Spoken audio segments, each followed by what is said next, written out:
on the 18th, in Houston, we go to war. Hell yeah. Because we're talking about NXT. And the changing of NXT TakeOver Houston to NXT TakeOver War Games. Got a hell of a reaction from the crowd. Oh, yeah. Well, there's hardly any concept, period, that you can say hasn't happened in 2 decades. Yeah, something that hasn't happened in any, form or fashion. Like, of course, they can say, the whole fact that we've got the upcoming Starcade-based live event coming up, too. Yeah, that hasn't happened. That's an event, though. That's, that's a whole name. show. It's not like a match type, or a match concept, or a wrestler who hasn't been around in a long time. War Games itself, the match, hasn't happened in, 20 years. Yeah. I mean, give or take. They're rounding. Let's be honest. Do you know the exact date of the last War Games? Probably fall of '98, actually. Alright, so they're just shy of 20 years there. I'm gonna. Yeah, go and look it up. I'll start us off. What happened? Well, we had Taynara Conti come out. We know that her and Nikki Cross are having some issues, so they were in our opening contest. Taynara Conti didn't really stand much of a fucking chance against Nikki Cross. She did work over the arm a little bit, but that did not seem to affect Nikki Cross at all. Nikki kind of took it in stride and then just pretty much demolished Taynara Conti and ended up hitting her Fisherman Neckbreaker and picking up the win. I mean, she tried, but it's Nikki Cross. Nikki Cross is heading into a title match, so you're not going to do a whole lot to Nikki Cross. Speaking of ladies, we had a couple other things. We had, later on in the show, we had Kairi Sane scare both Peyton Royce and Billie Kay, kind of showing her elbow. Peyton is very upset that Billie Kay is not in the Fatal 4-Way with her. That's how it goes. And so I think Peyton might be focused on Kairi Sane heading into that Fatal 4-Way. Yeah. But we also got a little post Battle Royal interview with. Did you announce that they're having the match next week? Did they? Yeah. Did they? I didn't even. Billie Kay is going to be facing off against Kairi Sane. I didn't even see that, so thanks for adding that. Yeah. Something else we might be seeing somewhere down the line is we had the post Battle Royal interview with Mercedes Martinez, who was extremely upset that she wasn't going to the Fatal 4-Way, but she also doesn't feel like Ember Moon is going to be on the winning side of things in that Fatal 4-Way. She really kind of dug at the fact that Ember Moon can't win the big one, because we've already seen her try against Asuka, and she failed there. So, I don't know. I haven't seen anything of Mercedes being signed by WWE, but it looks like they might be potentially starting some sort of an angle. Pretend they might be courting her. Yeah, giving her a good storyline with Ember Moon. So, we'll see what happens there. We had Cruiserweight Classic action as we had Fabian Eichner make his way back to NXT to take on Johnny Wrestling himself, Johnny Gargano. And these two rocked Full Sail. Fabian Eichner, yeah, every time he shows up, he's a surprise. He does things no one would expect. And to go against someone as versatile as Johnny Gargano, this match was so much fun to watch. I think Fabian Eichner, for me, the two things that stood out was the perfect lead into that just beautifully placed backbreaker, yeah, and then his leap to the top rope, and he missed the moonsault, but the moonsault itself was a beautiful moonsault from a guy his size. He caught Johnny's knees. Yeah. Johnny knees. As opposed to Tony knees. And paninis. Gotcha. Johnny, Don't get Johnny Gargano's knees confused with grilled sandwiches. Yeah. So. Common misconception. The more you know. Yeah, Johnny hitting all of his best moves. That fucking slingshot spear. Sound like just skin on skin, just smack that echoed through the arena. Slingshot DDT. Slingshot DDT. Almost got the Gargano escape on, but Fabian was kind of able to roll out of that. And I think that was what kind of led into the finish. No, it was the Gargano escape attempt was reversed into an abdominal stretch rolled into a cradle. And Fabian Aichner pins Johnny Gargano. Yeah. So that's 2 losses in a row for Gargano. Yeah. After 2 wins in a row against Moss and Sabatelli. It's kind of a weird situation that Johnny Gargano's got himself in. He's a little back and forth. Speaking of Moss and Sabatelli, they don't like it when the Street Profits talk about their car. Yeah. Which I kind of think is profiling. A little bit. It is a little bit. I do have to say it's very adorable that Sabatelli and Moss took that extra step in their relationship and bought a car together. But yeah, the Street Profits were just checking it out. They were appreciating the, when you work hard you get things. But Moss and Sabatelli didn't seem too excited about them hanging out around the car and told them to move along. So I'm sure we'll see a tag team match between those 2 teams in the near future. We were supposed to have the contract signing. Not Johnny Gargano. Andrade San Almas was supposed to meet Drew McIntyre in the ring to ask for his NXT Championship match. William Regal had already drawn up the contract. He and Drew McIntyre had already signed it. And Drew was on his way to the ring to wait for Andrade to ask him for that match. Problem is, Drew never made it past the stage because Andrade came out and beat the fuck out of him. Grabbed the contract from Drew, signed it, and then used Zelina's gum to stick it to the shirt of Drew McIntyre.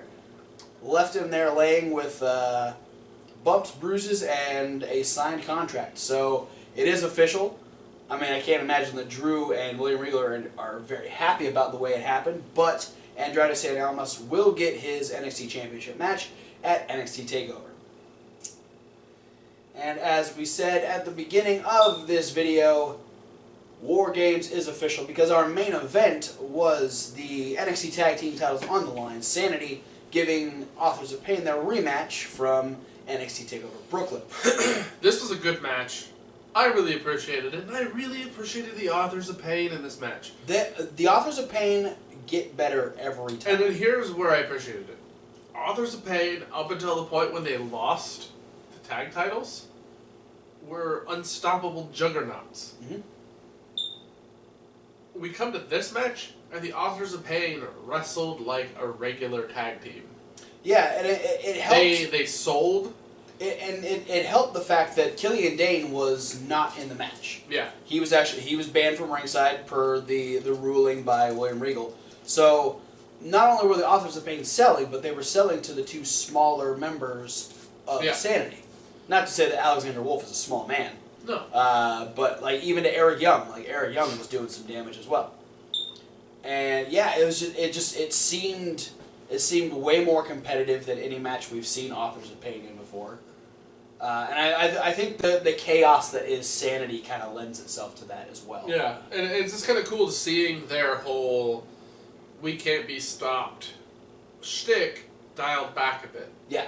Which is one of those things that helps when you're trying to acclimate somebody to being a regular roster team now versus being the Ryback or Goldberg of tag teams, which they were for a long time. And that's fine. That's a good way to really make a name for yourself, but you can't do that all the time. Yeah, and that's where I'm going to be really interested to see how WWE is going to handle and how Asuka will handle when she actually has to lose. Yeah. And start becoming that not undefeatable wrestler. It's the main roster, so they'll fuck it up somehow, I'm sure. But Sanity versus Authors of Pain ends up going to a no contest. Yeah, Authors of Pain, we're about to win. Yeah, they hit the final chapter on Eric Young. After hitting the Super Collider. Yeah, after hitting the Super Collider, so there was no chance that Alexander Wolf was going to break it up. But as they were pinning, the ref hits 2, and Undisputed Era decided to make their presence known and start beating down the Authors of Pain, quickly eliminating them. And then Sanity started to make a little bit of a comeback, and so then the attack turned towards Sanity. Killian Dane came out to try and even up the odds, but the numbers game wasn't working too well. Yeah, because it was immediately 3-on-1 against Killian. But then, as the other members of Sanity started getting back up, Roddy actually came down to try and help them finish off. I think it was Akam that they had. What was it? Yeah. So yeah, they ended up because I think that ended up being that was their main focus. They were trying to take out the Authors of Pain initially. And Roddy came down, he put on that armband that Adam Cole gave him, made it look like he was getting ready to join Undisputed Era. Then he punched Adam Cole right in his face. He did indeed. Right in his baby face. He's not baby face, he's got a beard. But it's Adam Cole. Baby. Yeah, so then Fish and O'Reilly try to do stuff, and then Authors of Pain are back up, and it's a shit deal for Undisputed Era. Adam Cole rolls out of the ring and starts yelling for Fish and O'Reilly to get out of the ring. They eventually did after they got hooked around a little bit. They decided to make their way through the crowd. Yeah, I love that Roddy was still trying to help the Authors of Pain, but he just looked so small and inconsequential compared. Yeah. He's just kind of chasing them around the ring while they beat up Cole or Fish and O'Reilly. I mean, he's like a shepherd, like a shepherd dog. They just kind of corrals them back towards the Authors of Pain. But yeah, Roddy ended up throwing the armband back at Adam Cole. They're making their way through the crowd. It made it all the way to Adam Cole, which I was surprised. Yeah, the little armband was quite aerodynamic. Yeah. And so yeah, as everyone's kind of splitting off and doing their own thing, Sanity's over on one side, Roddy and the Authors are they're in the ring. They're in the ring, and Undisputed Era's out in the crowd. William Regal comes out and says that this whole situation has gone on way too long, and it's time that we find a way to contain all of this chaos, and it'll be contained within 2 rings. Inside one cage. As we bring back the concept of War Games. Which, 1997 was the last year there was a traditional War Games match. Okay. 1998, they had a War Games match, but it was contested in the same 3 teams of 3 rule. Okay. But there was only one winner versus a team winning. And the winner was to determine who was going to be the #1 contender for the WCW title. Okay. Then they did the 3-tiered cage. War Games in 2000, which was a Vince Russo clusterfuck. So, I mean, if you count the last traditional War Games match, then yeah, you're talking fall of 97, so 20 years. Alright. Yeah, that was the last time that there was actually that was the 4 versus 4. And it was a team. Yeah, team versus team, 4 versus 4. Yeah, so this time we do have Undisputed Era versus Sanity versus Roderick Strong and the Authors of Pain. Triple threat, tag team. Is War Games usually elimination? Or is it No, War Games is normal. This is where I'm confused how it's going to happen. Because War Games is usually submission match style. You have to make one team member of the opponent team either submit or say I surrender. Right, okay. So the fact that there are 2 teams, I'm curious if it's going to be elimination, get one team eliminated first, then make it down to 2 teams, or if it's going to be a one fall to a finish sort of thing where you can actually pin people. Alright. Well, I'm sure now that WWE will have their own twist on it. Yeah, now that it's officially been announced, I'm sure we'll start seeing rules roll out on WWE.com, probably through different types of social media. We'll probably learn a little bit more next week on NXT. Yeah. But for now, guys, that is it for the midweek wrap-up. Thanks for watching. Don't forget to like, comment, and subscribe. Click the links down below. There are so many links. Like a podcast. That's one of the links. And a reasonable wrestling fan. It's reasonable to W. Like wrestling. Yeah. Yeah, check out Reasonable Wrestling Fans because coming up in the next couple days, there will be a brand new unboxing. Stay over here on this channel because coming up next, there will be a top 5 for the month of October. Whoa! But for now, guys, thanks for watching. We'll see you at whatever video you decided to watch next.